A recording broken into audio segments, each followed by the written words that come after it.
Patience, organization, and attention to detail. This project was inspired by a similar project called Rural Studio by Samuel Moxby.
I would now like to introduce the two people who will be delivering the class proposal of Urban Studio, Sean Case and Jennifer Slack.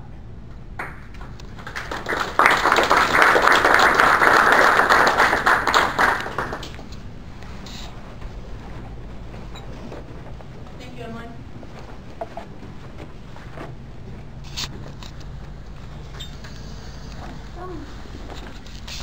Tonight, Sean and I are going to give you a brief description of what our classmates all put together on some of the key factors that got brought up in our class discussion. The project is to introduce to you Urban Studio, and Jonathan has in his heart to want to do this project. His resume is as follows that makes him passionate and capable of handling this job. He has served 4 years in the Marine Corps.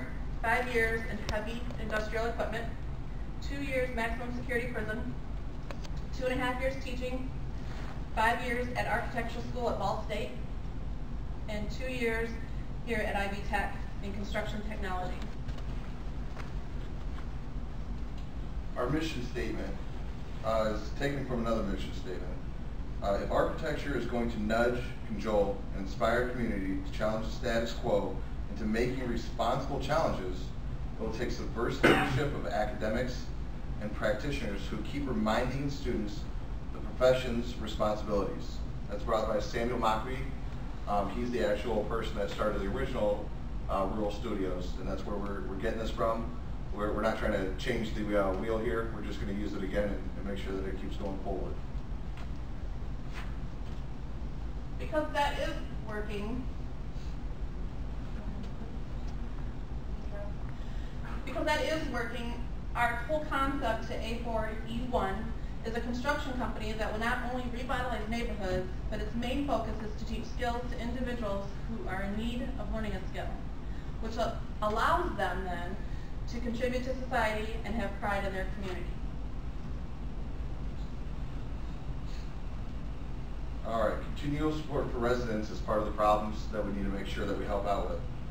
First, we'll be working with the SBHF, which is the South Bend Heritage Foundation. It includes the residents from the neighborhood to attend the CLI, which is the Community Leadership Institute. It's going to gather these organizations that are already set up and make sure they start working together in order to get these projects going forward and kind of helping out with this sort of thing.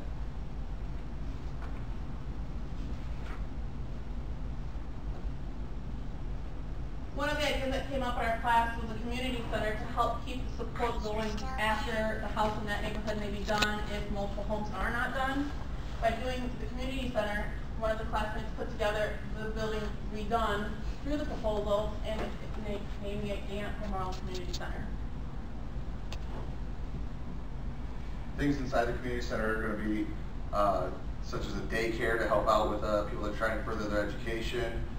It's going to offer a playground for children to play and hang out in a safe environment, computers where they can do online tests, job interviews, things of that nature. We're going to try and get as many local representatives from the community, people that want to move forward, such as reverends in the neighborhood, things of that nature, community leaders, to put forth their own time and effort as well to help out with this community.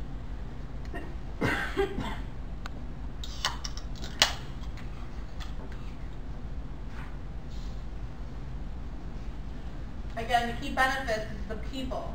Just like in construction of a home, you give it a foundation, then structure, and last, you add character by adding those finishing touches on through finished carpentry. All of which are basic building blocks for building a home. These are simple principles that will be used to give people basic skills to become a positive, active member in their society.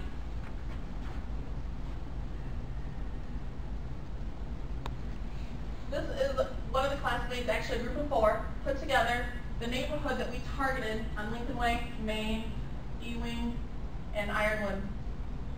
And the red all indicates property that is not owned. If you look, how saturated is that? Who has pride when they aren't owning a home? Nobody. So what you have to do is you have to help change that and give them the tools to change that so they can have a job and be proud of their environment they're living in to help begin to take care of it. In this project, we had to cover several things. One of those is going to be such as budget. Budget for the personnel, for the materials. With those things, we got to factor in we're hiring actual technicians of those trades to be able to teach and inform. They're not going to be doing the trade. That's where we can kind of help build that community and make sure that these people that are owning these homes, moving into these homes, have jobs in the future as well. Teach them how to build a house, you know, the proverbial saying, teach how to fish, you're going to eat for a lifetime. So we're making sure that we're setting up the professionals in the right way, the architects in the right way, and getting all these people involved to where they can build their house, a little blood, sweat, and tears, into making their own home, an actual home. And for the project, it has to be incorporated.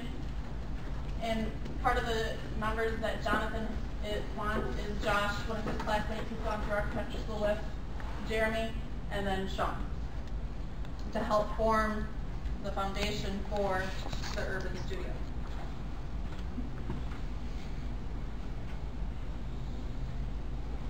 The following projects can be evaluated. It has to be for the proposal to be approved, and it's just steps for quality assurance throughout it, methods on each completion of each project, like the community center, each home.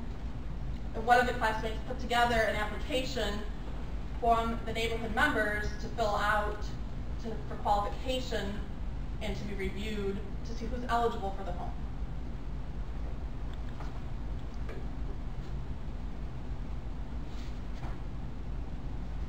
Endorsements. This is where you guys come in. People from the community, we need help with not only the actual funding, finding the right avenues for the funding, making sure that everybody is helping each other. If your neighbor is not somebody that you want it to be, let's move in the right direction. Let's get those people owning the homes in the right way. Let's get them having pride with each other, right next to each other every time, making sure it's the right thing. We need to make sure to find continual funding for this to make sure that it goes forward. Finding just the different ways that each person can help out and contribute in little ways. Because if you know somebody, if they know somebody, making sure that a friend, a neighbor, you, me, the entire community is here to help out with each other and start building that foundation again for each other. So, it starts with you. And you. And You. you. And you. It's not maybe Ready to you, rebuild? but who you know as well. Everyone has to do their part to be a part of the community. Thank you for coming. Thank you. Thank you, everyone. Does anybody have any questions for us at this time?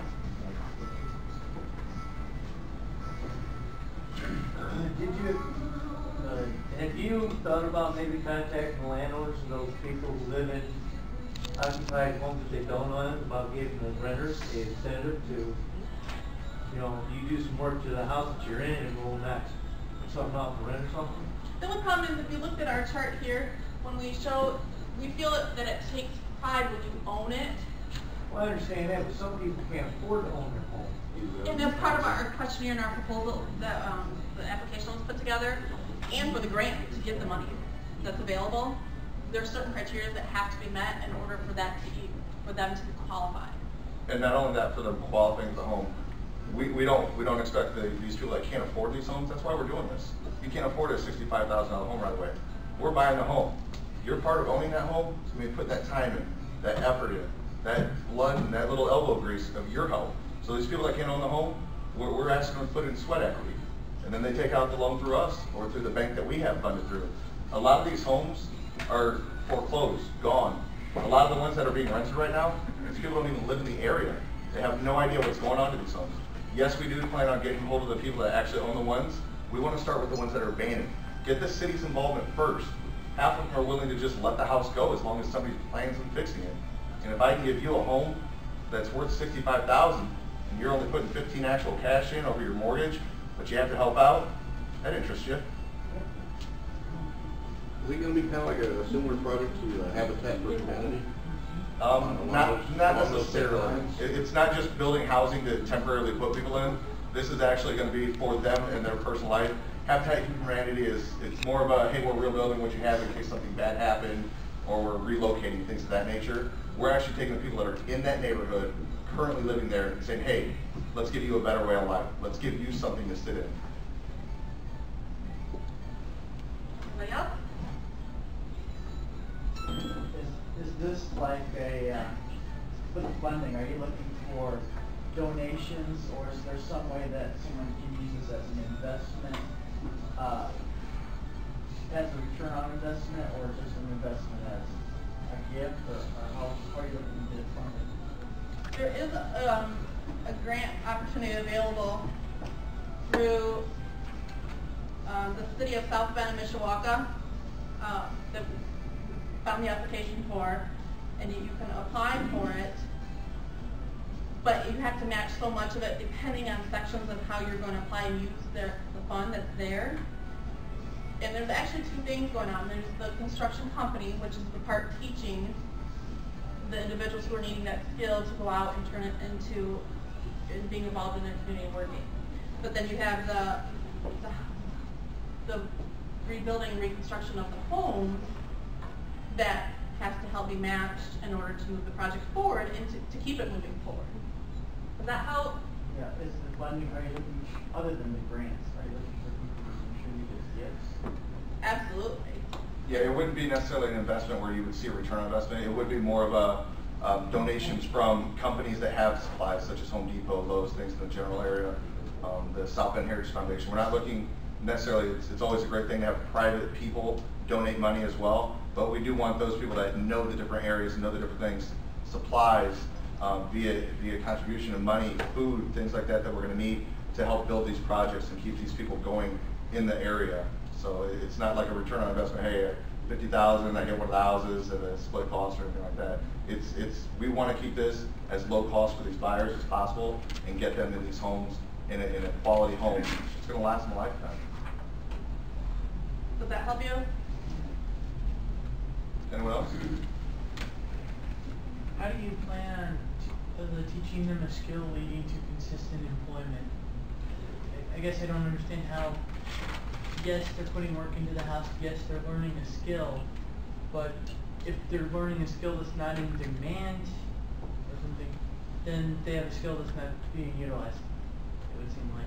Well, the construction of homes is always being utilized, be it private person or be it in the actual realm of looking for more of an industrial type setup. This is teaching, there's going to be multiple factors going on. Not only discipline of working and showing up to the job, but the persons involved with building the homes. There'll also be the possibility for them to attend a schooling of sorts, such as IT Tech or IB Tech of that nature, so they can go and take night schools and things. Them working at the home is part of their home. Them bettering their life is part of the actual project. We want to make sure that they are well-rounded. Them working on the home, they're going to be able to learn carpentry, they're going to learn tiling, flooring, heating and air conditioning, wiring, plumbing, roofing, everything of that nature that's an actual hard setup. And then they get to go forward from that point, and if they decide to try something else in the school we're actually providing also, they can learn that as well. Well, give them, especially someone who hasn't maybe, because of the path they led down their life at that point, whatever, they haven't had a job, they now have a job history to put on that resume.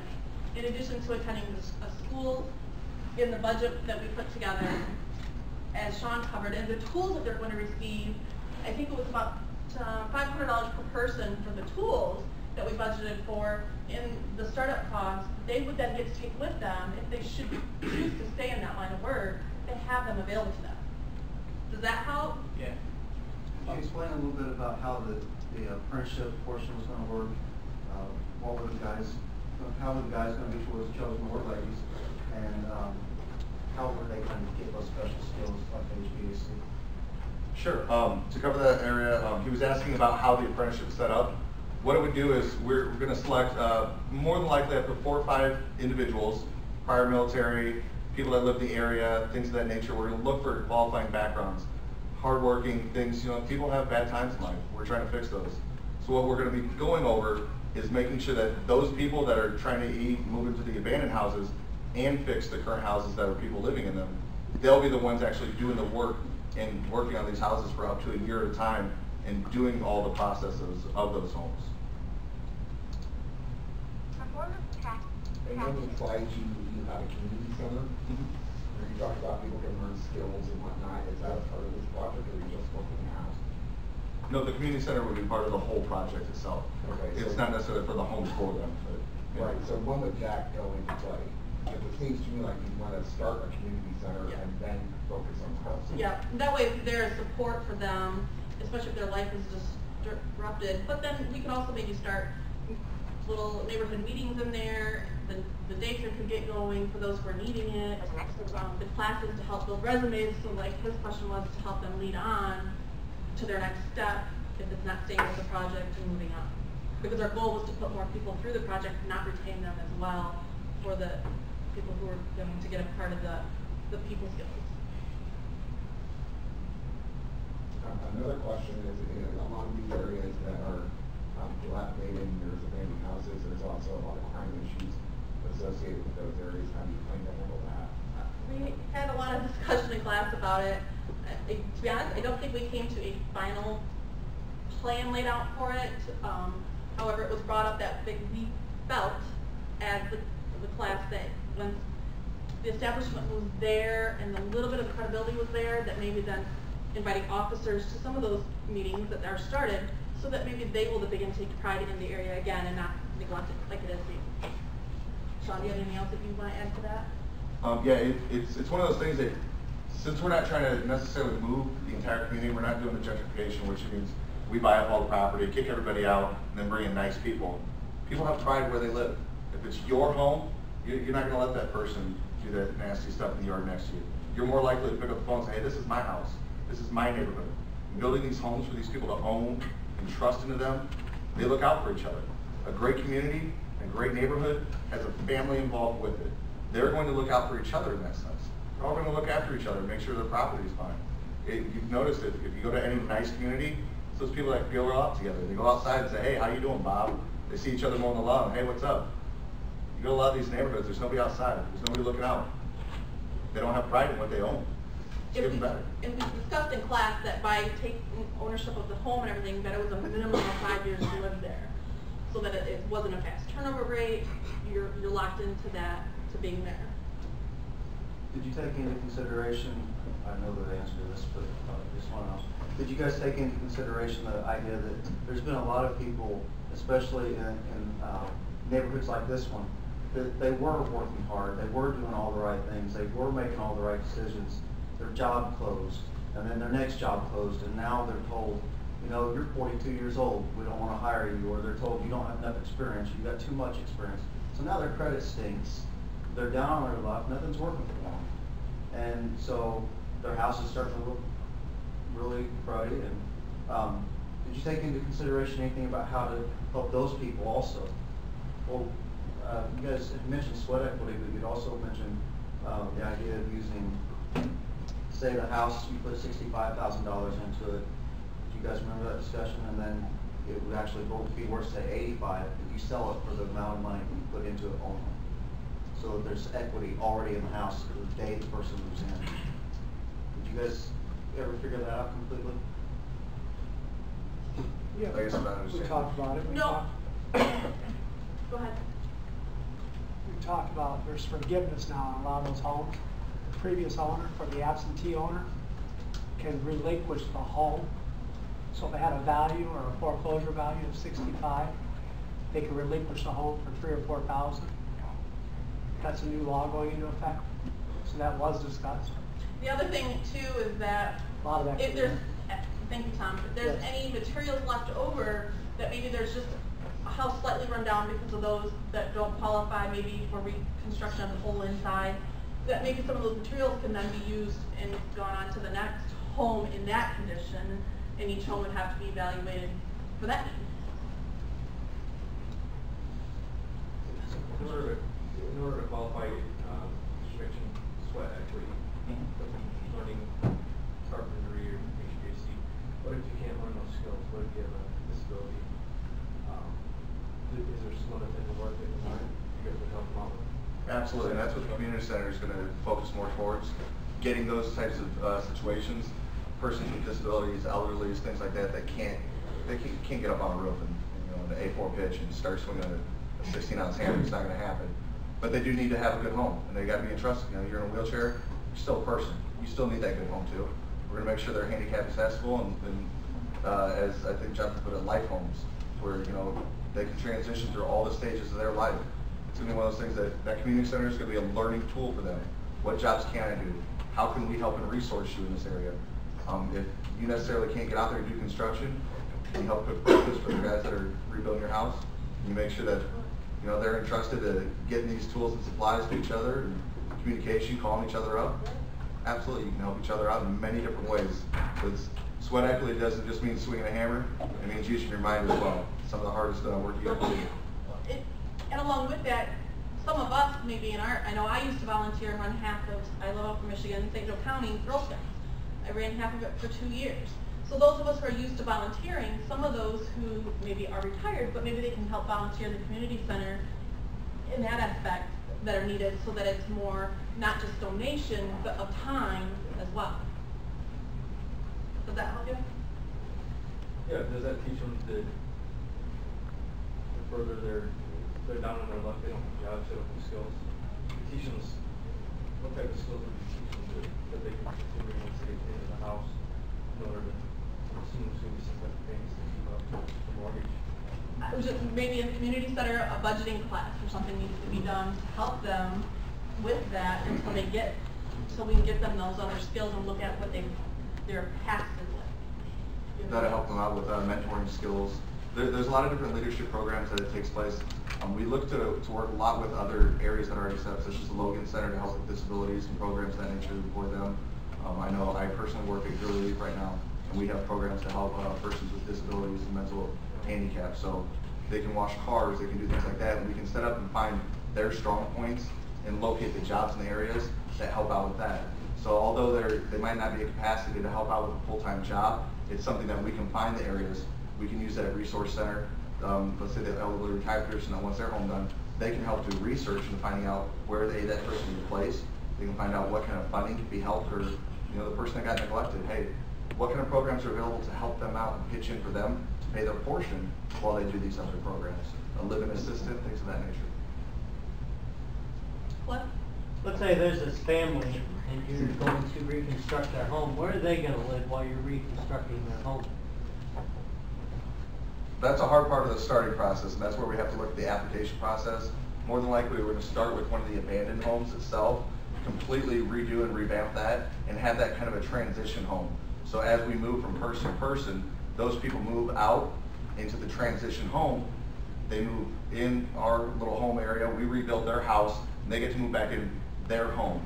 Some of these houses are being handed out from generation to generation. Families are losing them, or you don't want to leave that necessarily that corner you were on. So you just go to the transition home while yours is being worked on. Come back to it when it's all finished up and pretty again. What sort of requirements are on the application for first families, and how would you pick the first home? A lot of this pertained and was geared towards the application too, because some of the information is pertinent for it. But work history, whether it's there or not, it's still asked for it. The children information, veterans, assets, your debt, your credit, references, criminal record, and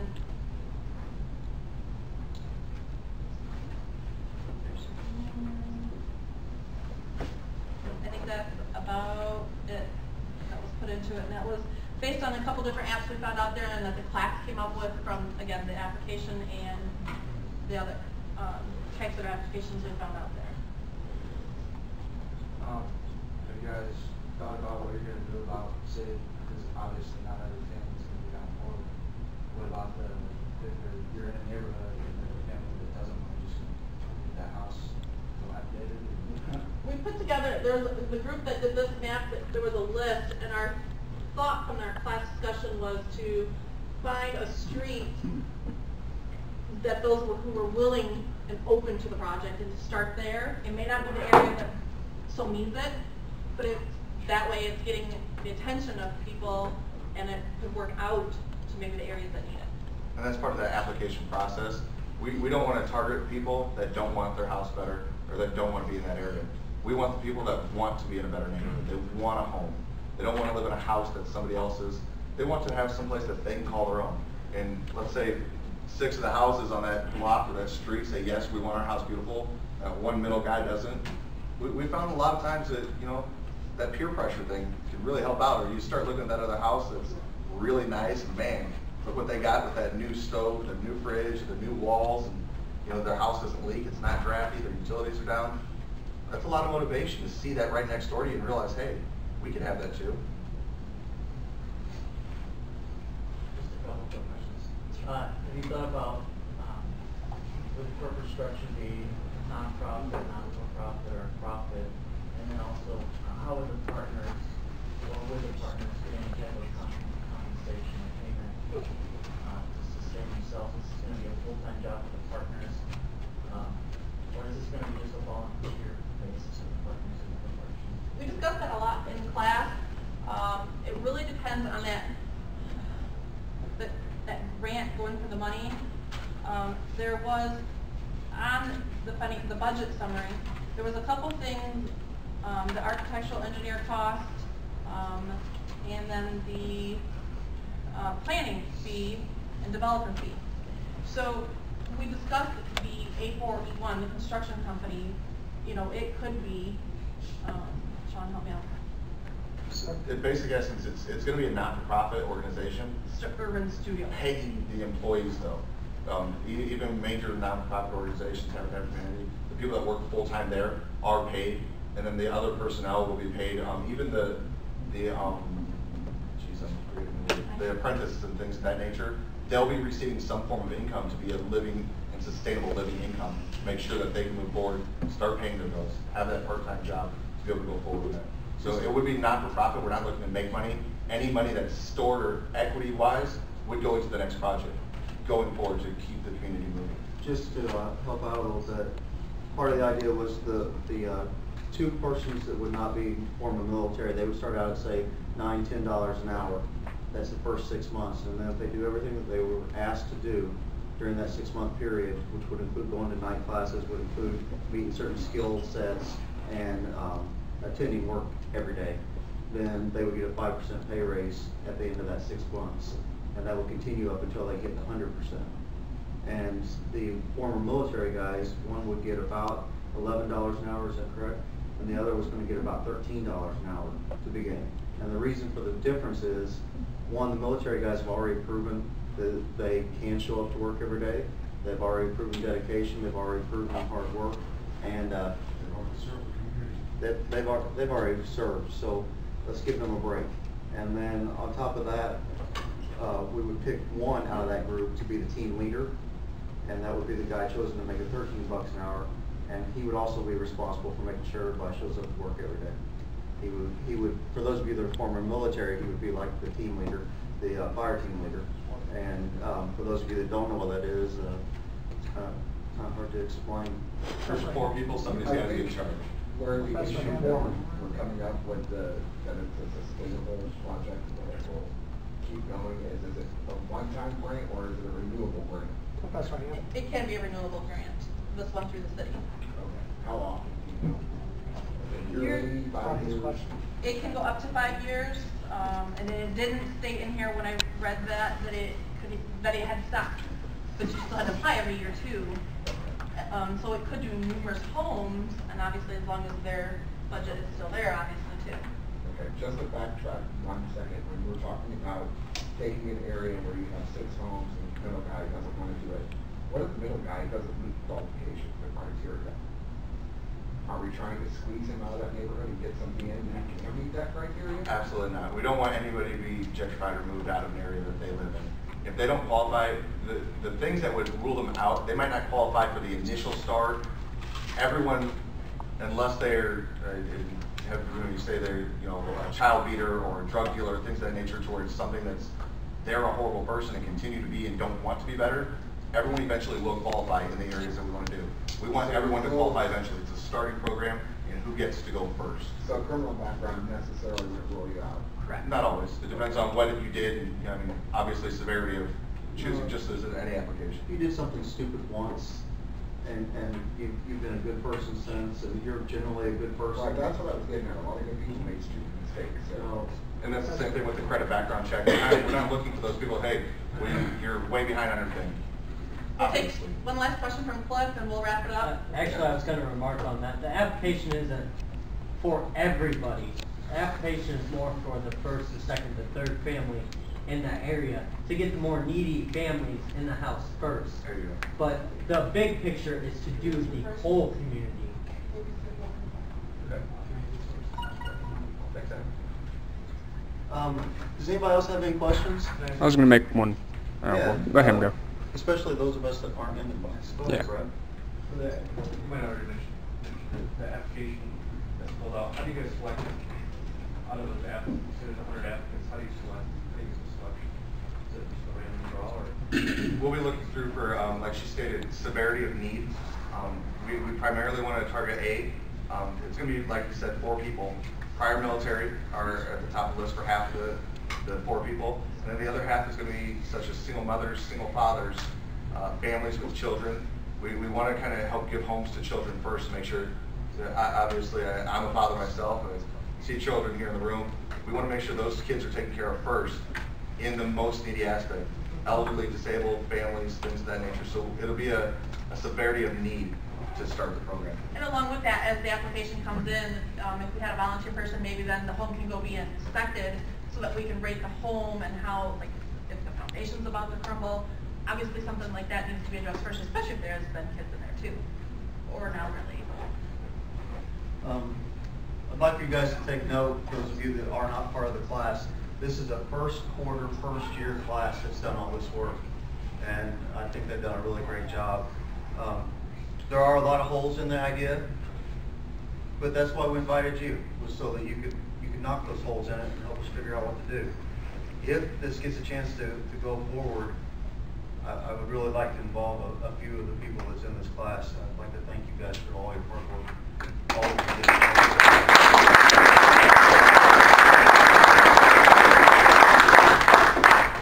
And we as a class want to thank you guys for attending here and show our appreciation. So.